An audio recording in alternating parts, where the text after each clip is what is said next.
Salam sejahtera disampaikan kepada segenap pendengar dimanapun Anda berada. Kiranya Anda semua berada dalam keadaan sehat dan dalam pemeliharaan Tuhan senantiasa. Renungan kali ini mengangkat tema Imlek dan Perjamuan Kudus. Bacaan terambil dari 1 Korintus 11 ayat 23 sampai dengan 26.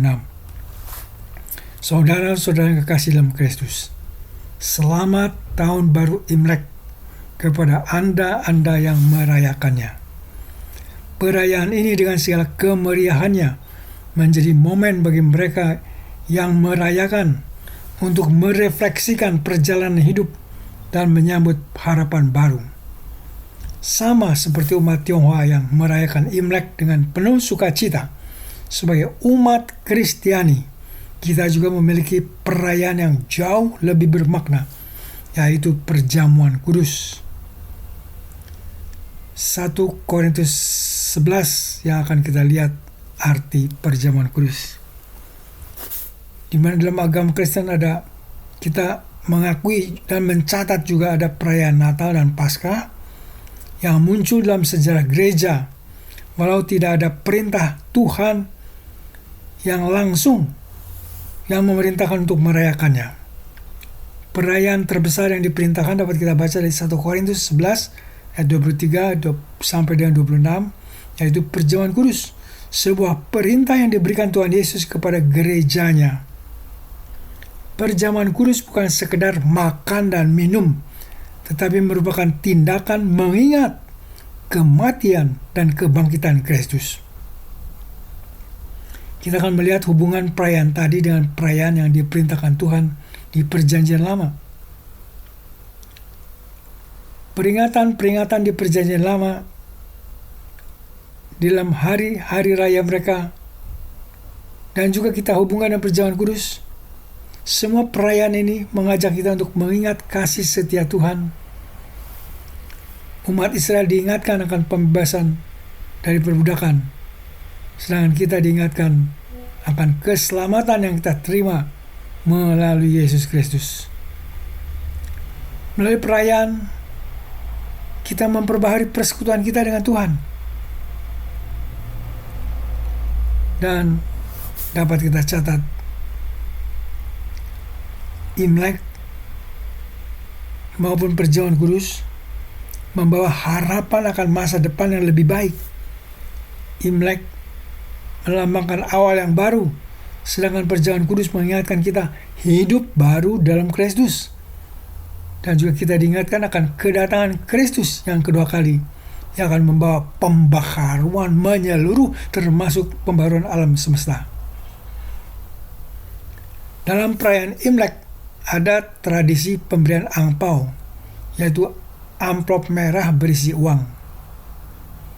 Jika Imlek meninggalkan tradisi berbagi melalui angpau, maka sebagai orang Kristen via perjamuan kudus diingatkan untuk berbagi bukan hanya harta benda, tapi juga waktu, talenta, dan kasih. Itu semua sebagai wujud syukur kepada Kristus yang telah berkorban. Dalam tradisi Imlek ada acara makan keluarga. Sama seperti makan bersama keluarga saat Imlek mempererat hubungan, perjamuan kudus juga memperdalam persekutuan kita dengan sesama orang percaya, dan sekaligus juga memperdalam persekutuan kita dengan Kristus. Kita dapat mendorong jemaat untuk aktif dalam pelayanan dan membangun relasi yang lebih baik, yang lebih erat satu sama lain, karena sudah dipulihkan oleh Kristus hubungan-hubungan kita dengan Tuhan dan sesama. Jika Imlek menjanjikan tahun baru yang lebih baik, maka sebagai orang Kristen, melalui perjamuan kudus kita diingatkan kita memiliki pengharapan yang jauh lebih besar, yaitu kehidupan baru dalam Kristus. Kita dapat menjelaskan bagaimana iman kepada Kristus mengubah hidup dan membawa kita pada pengharapan yang kekal. Dalam tradisi Imlek sangat kuat adanya ucapan-ucapan yang berisi harapan dari keberuntungan duniawi. Alih-alih mengejar keuntungan duniawi. Via perjamuan kudus kita diingatkan untuk mencari berkat-berkat rohani yang jauh lebih berharga di dalam Kristus. Kristus yang sudah berkorban bagi kita. Tidak semua tradisi Imlek sesuai dengan nilai-nilai Kristen. Oleh karena itu, bagi orang Kristen yang merayakan Imlek perlu bijaksana dalam memilih tradisi mana yang akan dipertahankan dan mana yang harus ditinggalkan. Kiranya kita semua hidup sesuai dengan kebenaran firman Tuhan dalam segala situasi. Perayaan Imlek mengajarkan kepada yang merayakannya tentang pentingnya budaya dan tradisi. Namun sebagai orang Kristen, karakter kita harus dibentuk oleh nilai-nilai kerajaan Allah yang berpusat pada salib Kristus. Kiranya kita semua anggota jemaat, apapun denominasi Anda, kita semua diajak untuk menjadi duta-duta Kristus dalam segala aspek kehidupan.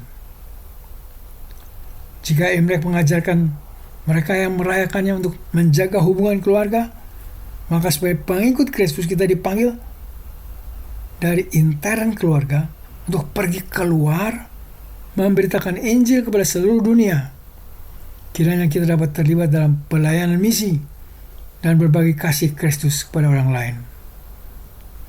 Tahun baru bukan hanya tentang pergantian tanggal, tetapi juga tentang kesempatan untuk memulai sesuatu yang baru. Jemaat melalui perjamuan kudus senantiasa diingatkan untuk menetapkan tujuan-tujuan rohani dan hidup yang penuh makna. Pada perayaan Imlek biasanya dimeriahkan dengan bunyi-bunyi petasan. Petasan saat Imlek mengeluarkan suara yang keras dan menarik perhatian. Demikian pula hidup kita sebagai orang Kristen diingatkan melalui perjamuan kudus harus menjadi terang yang menerangi dunia dan suara yang memberitakan Injil. Pada perayaan Imlek banyak dihiasi dengan lampion. Lampion membawa cahaya dalam kegelapan. Demikian pula Kristus adalah terang dunia.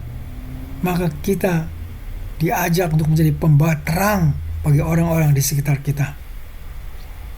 Sebagai umat Kristen, perayaan Tahun Baru 1 Januari atau Tahun Baru Imlek bukan hanya sekedar pergantian tahun, tetapi juga menjadi momen untuk merefleksikan perjalanan iman kita dan memperbaharui komitmen kita kepada Tuhan. Kita mempunyai perayaan utama, perayaan terbesar, yaitu perjamuan kudus. Melalui perayaan perjamuan kudus, kita diajak untuk senantiasa mengingat akan kasih Kristus. Hidup dalam persekutuan dengannya. Hidup dalam persekutuan dengan sesama yang beriman kepada Kristus. Dan hidup pengabdian kepada Tuhan sebagai pelayan dan saksinya. Kiranya kita semua dapat memaknai apa yang telah diberitakan tadi. Dan kita boleh berdoa, Allah Bapa, kami berterima kasih untuk pengorbanan Yesus Kristus di atas salib, di mana kami juga diperintahkan untuk mengingat dan merayakannya secara teratur. Tidak cukup setahun sekali, tetapi berkali-kali dalam setahun. Biarlah melaluinya hati kami selalu penuh syukur dan makin bertekad untuk membalas cinta kasih Tuhan. Ya Bapa, dalam kesempatan ini hamba-Mu mau berdoa untuk saudara-saudara yang sakit dan dalam pencobaan. Berilah belas kasihan-Mu dengan memberi kesembuhan kepada yang sakit dan kemenangan bagi mereka yang dalam pencobaan. Bapa yang Maha Murah, dengar dan kabulkan doa kami yang kami minta dan pohonkan dalam nama Tuhan kami, Yesus Kristus, Tuhan Juru Selamat kami yang hidup. Amin.